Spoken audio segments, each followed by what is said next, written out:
क्या भारत में सच बोलना गलत है? क्या हमारे देश के अंदर सच्ची पत्रकारिता करना एक गुनाह है? अगर आप अपने देश में सच बोलने का, सच कहने का, सच दिखाने का, क्या आप इस तस्वीर को दिखाकर सिस्टम के गाल पे हमारे माध्यम से करारा तमाचा मार सकते हैं? तो आपको ये भी पता होना चाहिए कि आपके साथ कभी भी कहीं भी कुछ भी हो सकता है। इस वीडियो में हम बात करने वाले हैं छत्तीसगढ़ के पत्रकार मुकेश चंद्राकर जी की। मुकेश चंद्राकर जी एक निडर और निर्भीक पत्रकार हुआ करते थे। ये मैं इसलिए कह रहा हूँ क्योंकि अब मुकेश चंद्राकर जी हम लोगों के बीच नहीं हैं। इसी सच्ची पत्रकारिता की वजह से मुकेश चंद्राकर जी की निर्मम तरीके से हत्या कर दी जाती है, जिसमें मुख्य आरोपी हैं सुरेश चंद्राकर, दिनेश चंद्राकर व उनका मैनेजर महेंद्र टीकाराम, जिनको अब गिरफ्तार तो कर लिया गया है। टीम के द्वारा पत्रकार साथी मुकेश चंद्राकर के हत्या की घटना में शामिल फरार आरोपी सुरेश चंद्राकर की देर रात हैदराबाद में हिरासत में लिया गया। साथ ही साथ इस प्रकरण में अब तक सुरेश चंद्राकर के अलावा 3 आरोपियों की गिरफ्तारी पहले ही की जा चुकी है, जिसमें रितेश चंद्राकर, दिनेश चंद्राकर एवं महेंद्र रामटेके शामिल हैं। साथ ही साथ मामले में विस्तृत पूछताछ की जा रही है। ये जो बात है वो 25 दिसंबर सन 2024 की है, जिसमें मुकेश चंद्राकर ने एक सड़क को लेकर के रिपोर्ट की। ठेकेदार को पता है कि जहाँ पे सड़क बन रही है यहाँ पिछड़े कपड़ा नहीं पहनने वाले आदिवासी रहते हैं, उनके पास साइकिल तक तो है नहीं और पैदल चलने के लिए सड़क काफी अच्छी है। पैदल ही तो चलना है। ये देखिए,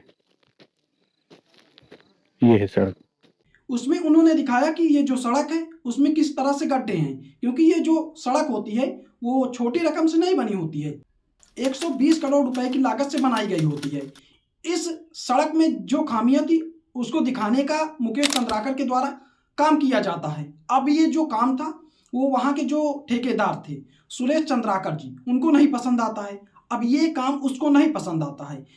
इसकी जांच भी होती है।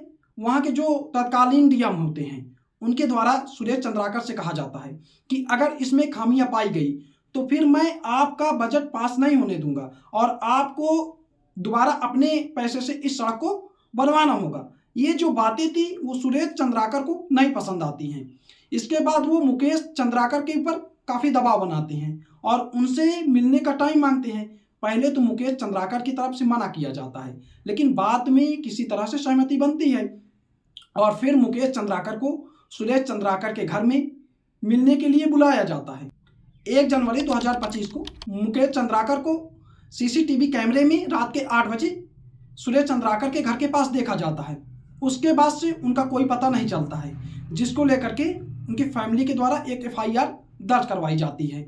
इसके बाद 1 जनवरी 2025 को मुकेश चंद्राकर की सुरेश चंद्राकर से मीटिंग तय होती है और 1 जनवरी 2025 को मुकेश चंद्राकर सुरेश चंद्राकर के घर में मिलने के लिए जाते हैं, जहां पर दोनों की बात नहीं बनती है और इसी को लेकर के सुरेश चंद्राकर जो कि ठेकेदार था उस सड़क का, उसका जो भाई था दिनेश चंद्राकर और मैनेजर टीकाराम के साथ मिल करके बेरहमी से हत्या कर देते हैं। इसके बाद उनको सेप्टिक टैंक में चुनवा दिया जाता है। उनकी जिस तरह से भी हत्या की गई वो काफ़ी दिल को दहलाने वाली है। उनकी जो पोस्टमार्टम रिपोर्ट थी, जो पोस्टमार्टम रिपोर्ट में बातें निकल के आई वो मतलब बहुत ही दिल को चोट पहुंचाने वाली थी। ने पोस्टमार्टम किया है मुकेश चंद्राकर का। उन्होंने काफी ग्रूसम डिटेल्स शेयर किए हैं। बिल्कुल हेड बोन में 15 फ्रैक्चर्स है, यानी मुकेश को रॉड से बहुत बेरहमी से मारा गया। इतना मारा गया कि 15 टुकड़ों में उसके ब्रेन के पीसेस वो हो गए, हार्ट रप्चर हो चुका है, लिवर के भी 4 टुकड़े हो चुके हैं और इसके अलावा गर्दन की जितनी भी हड्डियां हैं वो सारी टूट चुकी है और इसके अलावा 5 और बॉडी ऑर्गन्स है जिसमें काफी गंभीर चोटें आई है। ये फोरेंसिक के हमें हवाले से जानकारी मिली। और ये सब सोच करके भी डर लगता है, क्या देश में, क्या हमारे देश में सच्ची पत्रकारिता करना गलत है? क्या सच्ची पत्रकारिता का यही इनाम है? इसको लेकर के उनके भाई की एक ही मांग है। यहाँ कोई समझौता नहीं सर, नहीं सर। हाँ, फिर एक ही समझौता हो सकता है, कुल्हाड़ी लाई जाए, काट दिया जाए, काट के सेप्टिक टैंक में डाला जाए।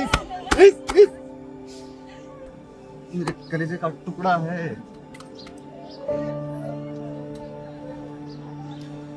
मेरा बच्चा है, ऐसे धो के बड़ा किया हूं। जहां गलती किया दे तड़ातड़ पीटा हूं।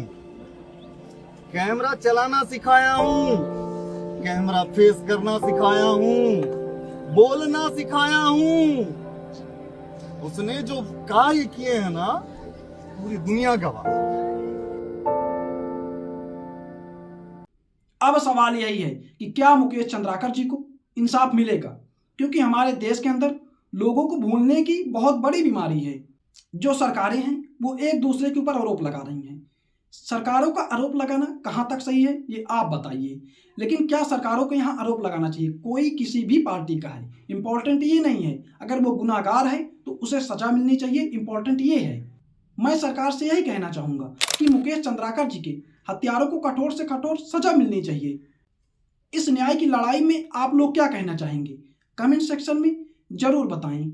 इस वीडियो को ज़्यादा से ज़्यादा शेयर करें, जिससे मुकेश चंद्राकर जी के लिए हम लोग कम से कम आवाज़ तो उठा सके, क्योंकि हम आवाज़ तो उठा ही सकते हैं। और चैनल को सब्सक्राइब जरूर कर लीजिएगा।